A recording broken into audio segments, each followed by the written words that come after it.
Das Dritte Reich hinterließ ein enormes Erbe voller wissenschaftlicher Forschungen und Entwicklungen. Einer der wichtigsten technischen Fortschrittspunkte der Nationalsozialisten war die Basis in Peenemünde, wo die Forschungen zur Entwicklung der V2-Raketen begannen.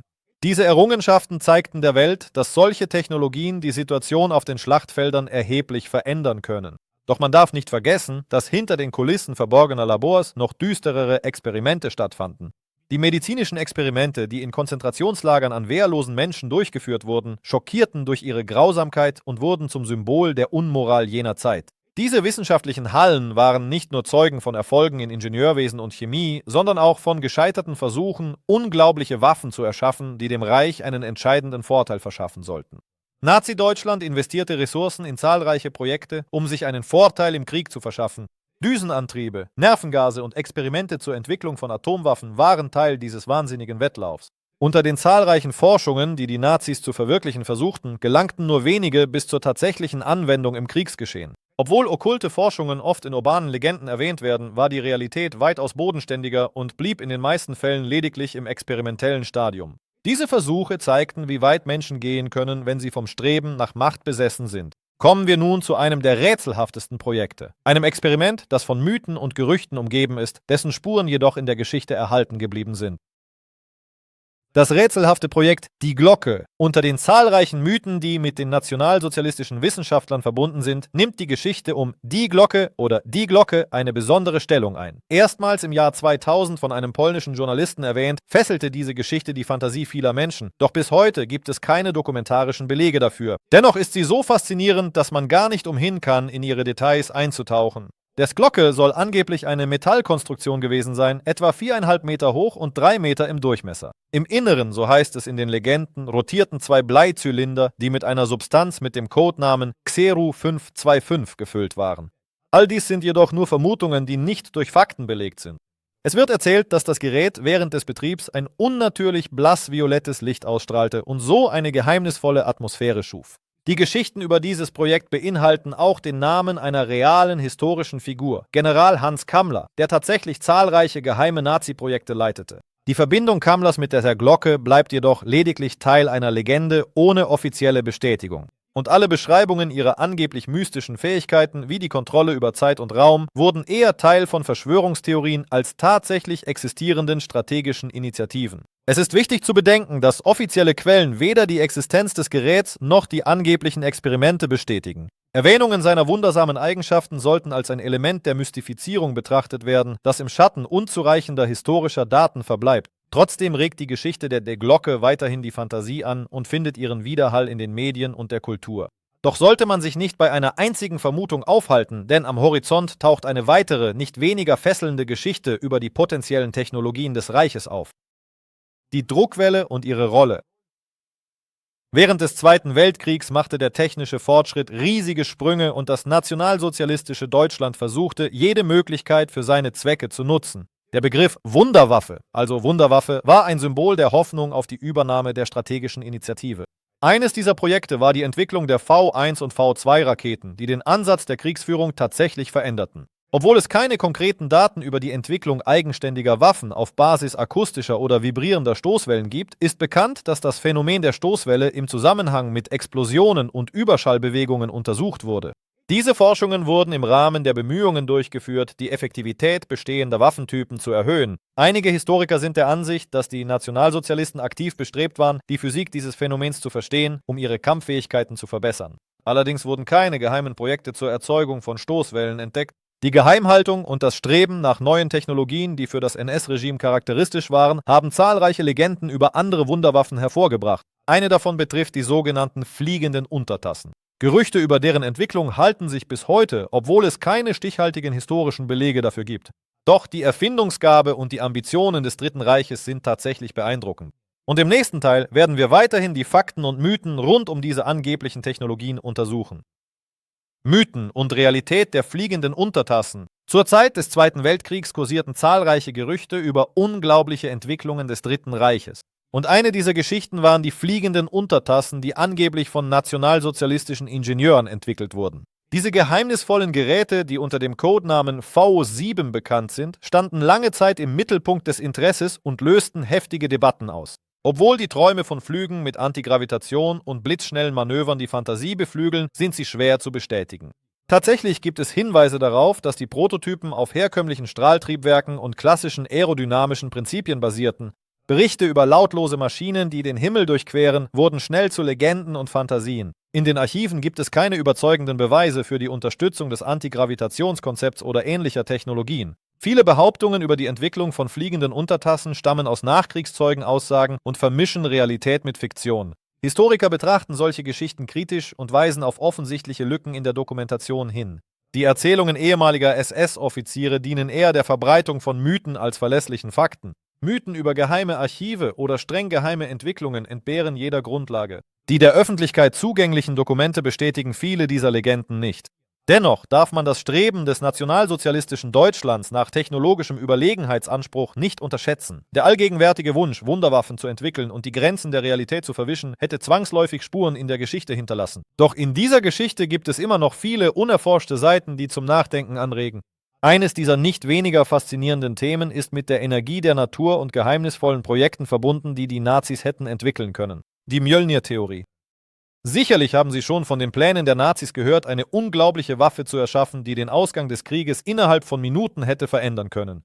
Eine der faszinierendsten und fesselndsten Geschichten jener Zeit bleibt die Legende über eine blitzschnelle Waffe, die mit dem mythischen Hammer Thors, Mjölnir, assoziiert wird.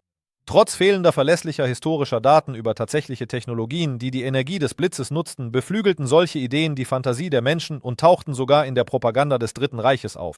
Diese Konzepte, die größtenteils dem Bereich der Mythen und okkulten Spekulationen zuzuordnen sind, lösten Ehrfurcht und Aufregung aus, wurden jedoch niemals verwirklicht. Es ist sehr wahrscheinlich, dass die Ideen, den Blitz zu zähmen, ihren Ursprung in Erzählungen über Geheimgesellschaften wie die Vril-Gesellschaft und Projekte haben, die niemals den Rahmen alternativer Geschichte verlassen haben. Trotz all dem war das Bestreben, die Natur als Waffe zu nutzen, Teil der ehrgeizigen Pläne der Nationalsozialisten. Die symbolische Verbindung zu mythologischen Motiven diente als starke Inspirationsquelle. Die Nationalsozialisten nutzten die Mythologie aktiv zu Propagandazwecken aus. Die Entwicklung übernatürlicher Waffen blieb jedoch reine Fantasie und fand keine Bestätigung in den Archiven. Wie dem auch sei, die Geschichten über diese geheimen Initiativen leben auch in der modernen Kultur weiter. Neben dem ausgeprägten Fokus auf Mythologie führten die Nationalsozialisten tatsächlich Experimente durch, die an die Grenze zur Esoterik reichten.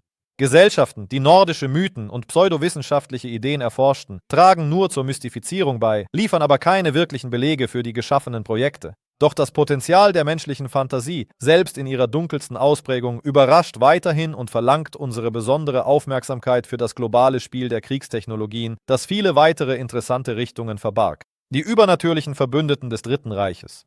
Heinrich Himmler, eine der einflussreichsten Figuren des Dritten Reiches, hegte tatsächlich ein großes Interesse an alten Mythologien und okkulten Lehren. Unter seiner Schirmherrschaft wurde die Organisation Ahnenerbe gegründet, deren Aufgabe die Suche nach archäologischen und ethnologischen Artefakten war. Diese Expeditionen, darunter auch in so abgelegene Gegenden wie Tibet, zielten darauf ab, den ideologischen Mythos von der Überlegenheit der arischen Rasse zu untermauern. Dennoch war das Interesse am Okkultismus unter der nationalsozialistischen Führung nicht weit verbreitet und blieb größtenteils am Rand der tatsächlichen Politik und militärischen Handlungen. Okkulte Bestrebungen wurden vielmehr als Propagandaelement genutzt, um die Einzigartigkeit und das uralte Erbe des arischen Erbes zu betonen. Einige Historiker weisen darauf hin, dass die okkulten Motive ein Versuch waren, das Bild einer Überrasse zu schaffen, indem sie sich auf alte Mythen und Legenden stützten. Das bedeutete jedoch nicht, dass das NS-Regime ernsthaft auf mystische Kräfte setzte, um seine Ziele zu erreichen. In Wirklichkeit überwogen pragmatische militärische und politische Pläne gegenüber okkulten Forschungen. Das Projekt zur Suche nach dem Heiligen Gral und anderen Reliquien, das im Rahmen der Ahnenerbe-Organisation durchgeführt wurde, war größtenteils eine ideologische und propagandistische Initiative. Es sollte den Eindruck von historischer Tiefe und mythischer Legitimation des Regimes erwecken, führte jedoch nicht zu tatsächlichen Erfolgen. Geschickt lancierte Mythen verbreiteten sich in der Gesellschaft, schufen weitgehend die Illusion einer okkulten Unterstützung, blieben in Wirklichkeit jedoch lediglich Illustrationen der Innenpolitik. Einzelne Mitglieder der nationalsozialistischen Führung könnten sich für die Werke von Helena Blavatsky und die okkulten Strömungen des frühen 20. Jahrhunderts interessiert haben, doch dies bildete nicht die Grundlage des Regimes. Tatsächlich litten viele okkulte Gesellschaften selbst unter Repressionen, als klar wurde, dass sie nicht in der Lage waren, die materiellen Verhältnisse tatsächlich zu beeinflussen. Die historische Bewertung des nationalsozialistischen Regimes entfernt sich von Mystifikationen und konzentriert sich auf die tatsächlichen Fakten. Vor diesem Hintergrund bleibt die Okkultisierung des Nationalsozialismus eher ein Teil des kulturellen Erbes und der Populärkultur als ein wichtiger Bestandteil der Geschichte. Wir erinnern Sie daran, um die Illusion zu zerstreuen, dass Mythen einen großen Einfluss auf die tatsächlichen Ereignisse der Kriegsjahre hatten. Doch das Naziregime war voller anderer mysteriöser und potenziell gefährlicher technologischer Bestrebungen, die einer weiteren Erörterung wert sind. Hitlers Atomambitionen. Im Dezember 1938 entdeckten die Physiker Otto Hahn und Fritz Straßmann den Prozess der Spaltung des Uranatoms, was den Beginn eines neuen nuklearen Zeitalters markierte. Diese Entdeckung löste sowohl bei Wissenschaftlern als auch bei Militärstrategen einschließlich des nationalsozialistischen Deutschlands großes Interesse aus. Eine Schlüsselrolle im deutschen Atomprogramm spielte Werner Heisenberg, dessen Kenntnisse über Kettenreaktionen für die Militärtechnologie revolutionär hätten sein können. Doch das Projekt erreichte aus einer Vielzahl objektiver Gründe nie seine Reife. Das größte Hindernis für die Nazis bei der Entwicklung der Atombombe war der akute Mangel an Ressourcen. Uran und schweres Wasser wurden zu kritischen Komponenten der Prozesse und die Lieferungen aus Norwegen wurden wiederholt durch kühne Operationen der Alliierten unterbrochen. Diese Umstände bremsten die Initiative von Heisenberg und seinem Team erheblich. Darüber hinaus gefährdeten strategische Fehler und Interessenkonflikte zwischen Wissenschaftlern und Militärs den Erfolg des Programms. Nach der Annexion des Sudetenlandes im Jahr 1938 erhielten die Deutschen Zugang zu bedeutenden Uranvorkommen. Und mit der Besetzung Belgiens und seiner Kolonie Kongo konnten sie ihre Position potenziell durch Uranlieferungen verbessern. Doch bis zur Mitte des Krieges, trotz der Einbindung großer Konzerne verlagerte sich der Fokus auf andere Bereiche und das Programm lief allmählich aus.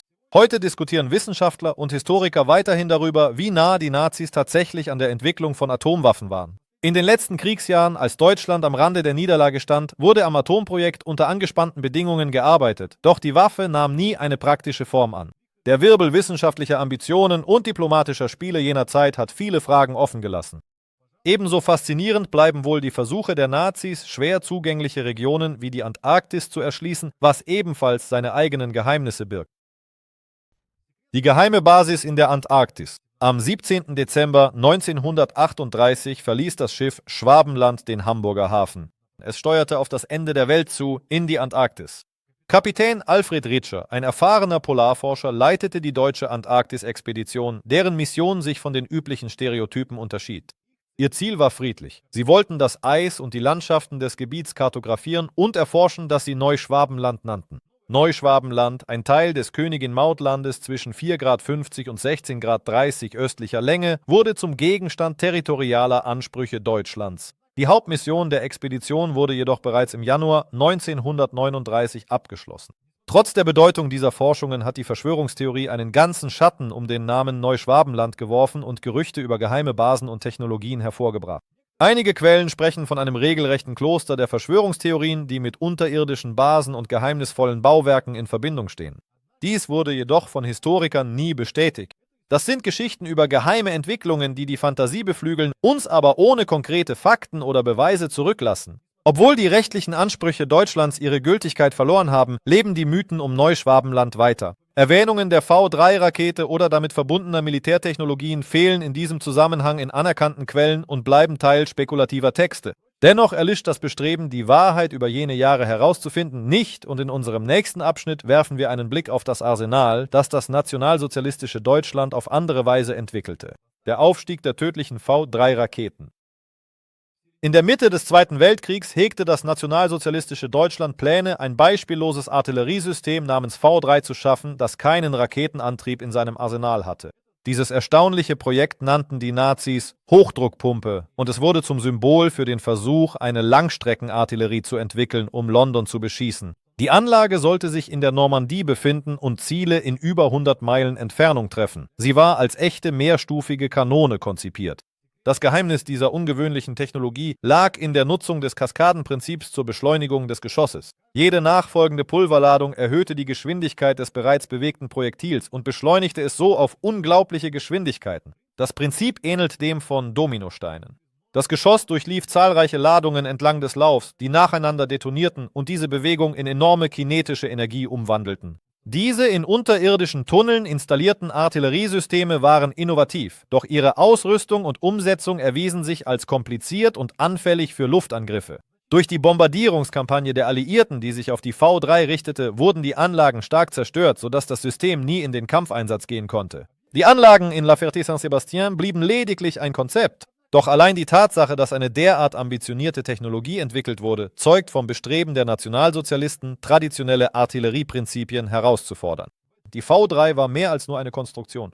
Sie war ein Beispiel für wissenschaftlichen Ehrgeiz und die Herausforderungen der nationalsozialistischen Militärtechnologie. Obwohl das V3-Projekt unausführbar blieb, verloren die deutschen Militärs und Wissenschaftler nicht das Interesse an der Entwicklung von Geräten mit noch größerer Reichweite. Das wissen wir aus zahlreichen Dokumenten, die von anderen, nicht weniger faszinierenden interkontinentalen Ambitionen berichten und zum Nachdenken darüber anregen, wie weit diese Initiativen hätten gehen können. Schon bald erwarten uns neue Aspekte des technologischen Wettlaufs während des Zweiten Weltkriegs, die zum Nachdenken über andere inspirierende Geschichten anregen werden. Das arktische Wettrüsten der Technologien.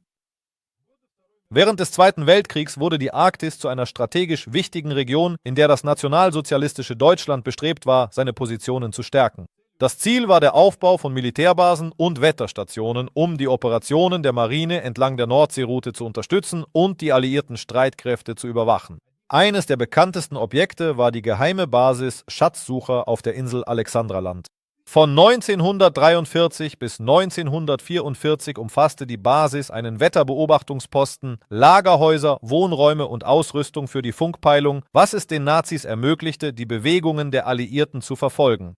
Die eingesetzten Technologien entsprachen den hohen Anforderungen jener Zeit: Funkpeilung, meteorologische Ausrüstung und sogar BV-138 Wasserflugzeuge, die unter den rauen Bedingungen für Verbindung und Frachttransport sorgten. Die offizielle Geschichte des Nationalsozialismus ignorierte jegliche okkulten Motive im Zusammenhang mit der Arktis, obwohl Gerüchte über den Glauben an Theorien der flachen oder hohlen Erde weiterhin existieren. Diese Überzeugungen blieben am Rand und hatten keinen Einfluss auf die militärischen Ziele der Expedition, die sich auf taktische Aufgaben konzentrierten.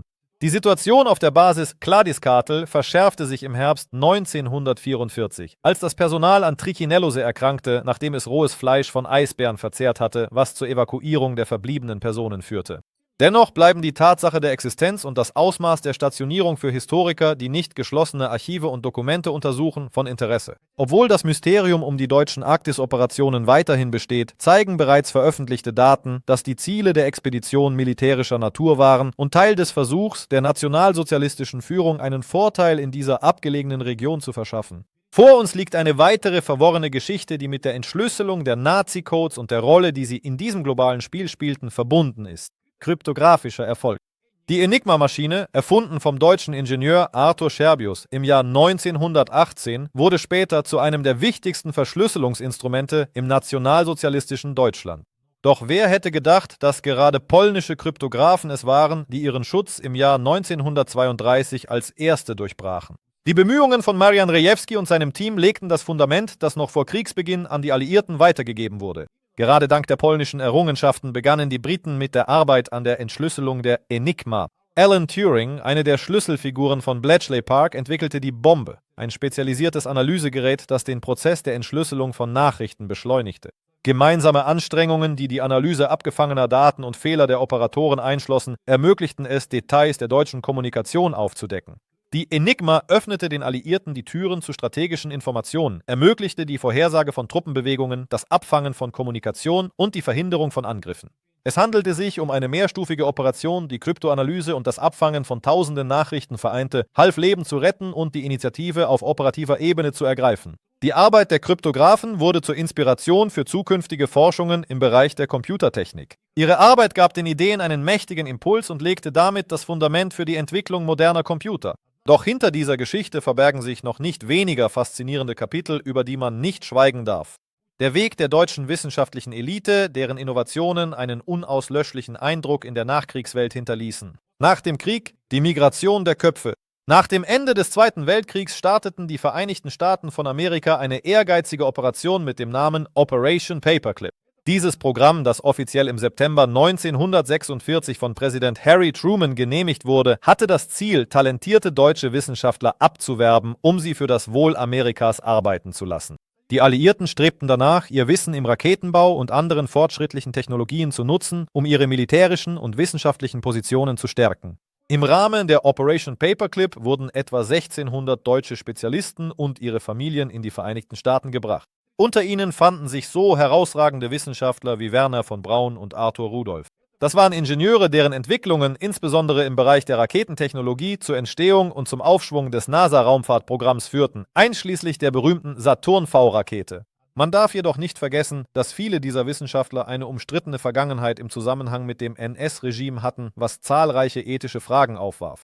Auch in Großbritannien und der Sowjetunion gab es ähnliche Programme, die darauf abzielten, deutsche Wissenschaftler anzuwerben. Dennoch hatten sie keinen Bezug zur Operation Paperclip. So wurden beispielsweise in der UdSSR Projekte unter der Leitung von Lavrenti Beria durchgeführt und beinhalteten häufig strenge Kontrolle und Arbeit unter abgeschotteten Bedingungen. Die Briten wiederum führten ihre eigenen Maßnahmen durch, um das wissenschaftliche Potenzial des besiegten Deutschlands zu nutzen. Eine bedeutende Rolle bei der Auswahl dieser Spezialisten spielte die sogenannte Osenberg-Liste, die die Namen führender deutscher Wissenschaftler enthielt. Doch trotz der strategischen Bedeutung der deutschen Entwicklungen tauschten die USA und die UdSSR keine Errungenschaften aus, sondern führten vielmehr einen erbitterten Wettstreit um technologische Überlegenheit im Kontext des Kalten Krieges. Dieses geheime Wettrennen um Köpfe und Technologien markierte den Beginn einer neuen Ära in der weltweiten wissenschaftlichen Entwicklung, die noch lange Zeit Politik und Technologie des 20. Jahrhunderts beeinflussen sollte.